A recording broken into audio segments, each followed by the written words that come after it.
MP Ashok Mukherjee గారికి, మహిళా కాంగ్రెస్ అధ్యక్షురాలు స్వరూప గారికి, మాజీ మండల కాంగ్రెస్ అధ్యక్షులు ఎవరైతే భీమిరెడ్డి గారు, ప్రకాష్ గారు, యువజన కాంగ్రెస్ నాయకులకు, ఈ ముందున్నటువంటి ఎవరైతే మాజీ సర్పంచులు, కాంగ్రెస్ పార్టీ కార్యకర్తలకు అందరికీ నమస్సుమాంజలు తెలియజేస్తా ఉన్నాను.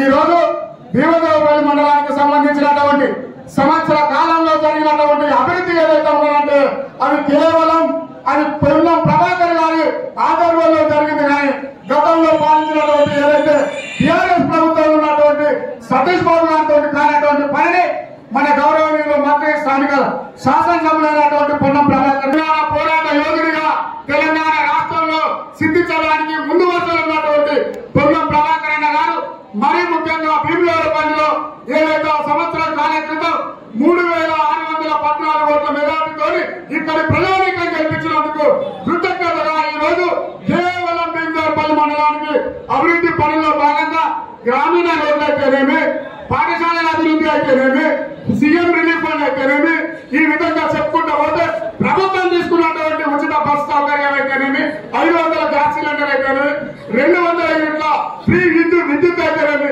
ఈ విధంగా కేవలం భీమదేవపల్లి మండలంలోనే ఒక 200 కోట్ల రూపాయల అభివృద్ధి పనులు జరిగాయని చెప్పక మానదు. మీకు ఒక విషయం చెప్తా ఉన్నాను, సీఎం రిలీఫ్ ఫండ్ అనేది ప్రతి గ్రామంలో ఎవరైతే అప్లై చేసుకుంటారో అది ఎమ్మెల్యేల నుండి సీఎం పోతుంది.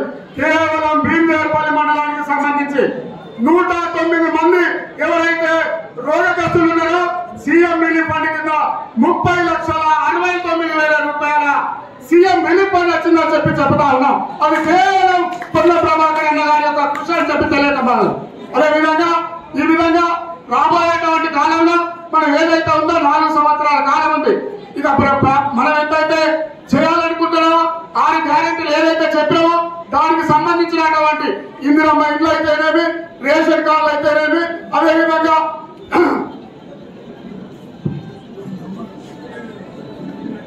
రాబోయేటువంటి రోజుల్లో ఈ రోజు నుండే ఇందిరమ్మ కమిటీల ద్వారా ఇందిరమ్మ ఇళ్లను మనం ఎంపిక చేయడం జరుగుతూ ఉన్నది.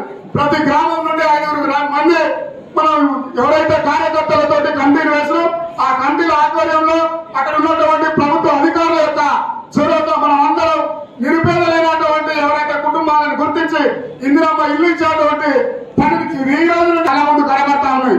దాని అందరం గ్రామాలలో ఇంత ముందు చేసినటువంటి పనులను ఇక ముందు చేసినటువంటి పనులను ప్రజలకు వివరించి ఈ సంవత్సర కాలంలో పొన్నం ప్రభాకర్ గారి ఆధ్వర్యంలో ఏవైతే పనులైనాయో మరి ముఖ్యంగా ఒక ఉదాహరణ చెప్పదలుచుకున్నా. గత 10 సంవత్సరాల కాలంలో ఆ పాలకులు చేయనటువంటి ఏదైతే ఆ ఫ్లెక్సీలో కనబడుతున్న చివరిలో ఉన్నటువంటి అయితే దైవ భక్తి అనేటువంటి ముసుగులో ఏదైతే మతాన్ని ముందుకు తీసుకుపోయినటువంటి బీజేపీకి 10 సంవత్సరాలు ఆయన ఎవరైతే అధికారంలో ఉన్నారో మన దగ్గర గౌరవ ఎంపీగా ఉన్నటువంటి ఇప్పుడు కేంద్ర మంత్రి ఉన్నటువంటి ఎవరైతే బండి సంజయ్ గారు చేయనటువంటి వాళ్ళు మతం మీద రాజకీయం చేస్తున్నారు, మనం పని మీద రాజకీయం చేస్తున్నాం. దానికి నిదర్శనం కొత్తకొండ వీరులకు గుడి వీరికి పోవడానికి ఒక 10 లక్షల రూపాయల మొన్నగా ఫౌండేషన్ వేసి నాకు చెప్పక మానదు. ఈ విధంగా పొన్నం ప్రభాకర్ అన్న చేసేటువంటి పనులందరికీ మనం అందరం అండగా ఉండి పార్టీని బలోపేతం చేయవలసిందిగా కోరుతూ నాకు ఈ అవకాశం ఇచ్చిన మీ అందరికీ ధన్యవాదాలు చెప్తూ జై హింద్, జై కాంగ్రెస్.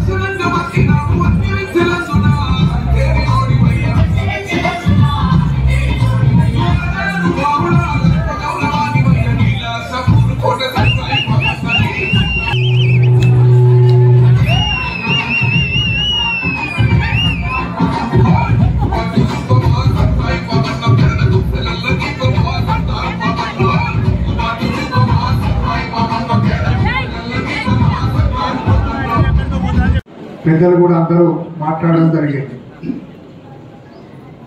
ముఖ్యంగా పాల్గొనడం నాకు చాలా సంతోషకరమైనటువంటి విషయం. ఈ సమావేశం ఎందుకంటే ఇంతకుముందు ఇక్కడ కాంగ్రెస్ ప్రభుత్వంలో కొంచెం విభేదాలు ఉన్నట్టుగా అనిపించింది. కానీ ఇంతకుముందు కొద్ది రోజుల ముందు ఏకదాటి మీద నడిచి ప్రతి ఊర్లో కూడా ప్రతి గ్రామ కమిటీలో కూర్చొని ఏకగ్రీవంగా సర్పంచ్ ఎన్నుకునే విధంగా తీర్మానం చేసుకోవాలనేది నా అభిప్రాయం. ప్రతి గ్రామాలలో ఇదే విధంగా మండల కమిటీ ఏ విధంగా మనం కలిసి ఉండాలనుకున్నామో గ్రామ కమిటీలు కూడా కలిసి ఉంటే గ్రామ సర్పంచ్ ఏకగ్రీవంగా తీర్మానించి మంత్రి గారికి ఇవ్వాలని నేను మీ అందరికీ మనవి చేస్తున్నా. మనం అందరం కష్టపడి అన్ని గ్రామాలలో రిలేషన్స్ ఉంటాయి. ఏ గ్రామం నుంచి ఏ గ్రామానికి కలుస్తారు. నేను కూడా మంత్రి గారితో మాట్లాడిన అంటే ఆయనకి ఏముంటదంటే మీడియేటర్ కాకుండా మా దేవర్తి ఇక్కడ ఇన్ఛార్జిగా నేను ఉన్నాను మిమ్మల్ని తీసుకుపోవడం అదో చేయకుండా అది అందరికీ పరిచయం.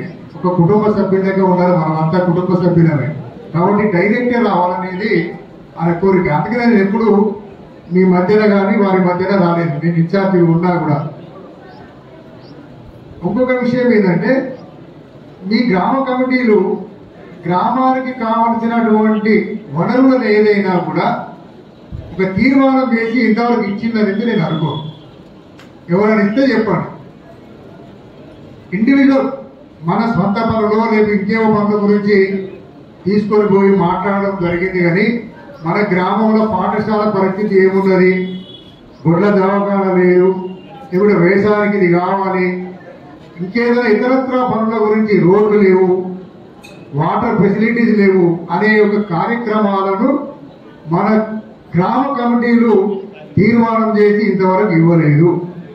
కాబట్టి ఇక్కడ నుంచి ఈ సంవత్సర కాలంలో వచ్చే పండుగ జరుపుకునే వ్యవధిలో గ్రామానికి కావాల్సినటువంటి ఏవైతే పనులు కావాలనో వాటిని మీరు తీర్మానం చేసి గ్రామ కమిటీ పోయి వారి దృష్టికి తీసుకొస్తే బాగుంటుంది అనేది మీ అందరికీ నేను మనవి చేస్తున్నా.